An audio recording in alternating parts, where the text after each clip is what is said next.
Hello everybody, how is it going? I am Lucas and today we're going to be checking out an album from the Australian band Circles called The Last One. So it's been a little while since we've heard from Circles. Their last album, Impetus, which they put out in 2013, was really awesome. I fell in love with that album. I listened to it countless number of times. That album was a lot more straightforward, djent, hence their name. It's kind of like the Apex djent name, like intervals, structures, etc, etc.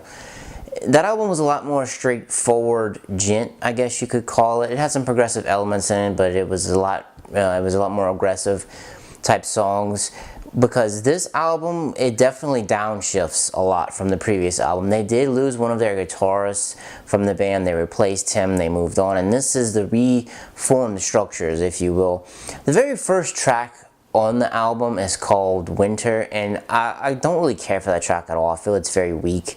It kind of just feels like a really mediocre song. There's nothing in it that really I really remember in it, but not to worry, because they do have a lot better songs on here. Breaker is one of the first singles that they put out. I really like that song. It has a little bit harder edge to it. It's still a little bit more laid back. The entire album itself, it reminds me of sort of like Tesseract mixed with Sky Harbor with a little bit of Circles themselves sprinkled in, because it feels like that's what they were kind of going for. They wanted to step back a little bit, make it a little bit more open, a little bit more approachable, I guess is what you can say, because djent itself in 2018 is in a very weird space, because a lot of the djent bands that came out of, from 2009 2010 era, they've either don't exist anymore, they either don't exist anymore, or they're not doing the exact same straight ahead djent thing that they did or that they got known for, which is fine because it means that they're evolving. So with this album, I like it that it's a little bit more approachable, but the only problems that I really have with it is a lot of the songs in the middle part of the album, for example, like Arrival, Tender, Resolutions is alright. Those songs, they kind of all feel the same.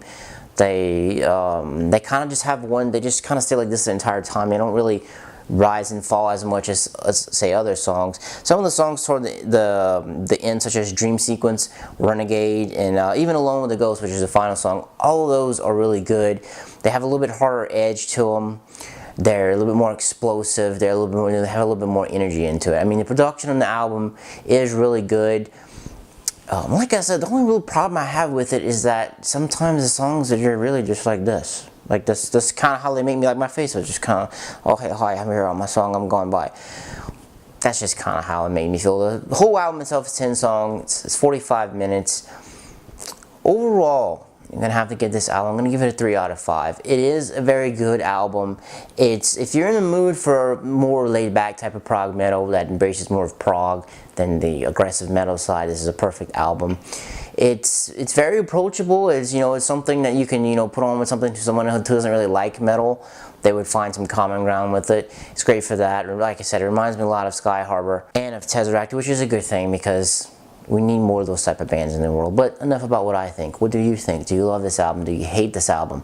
Let me know in the comments down below. So for me, I'm going to have to be out. Peace.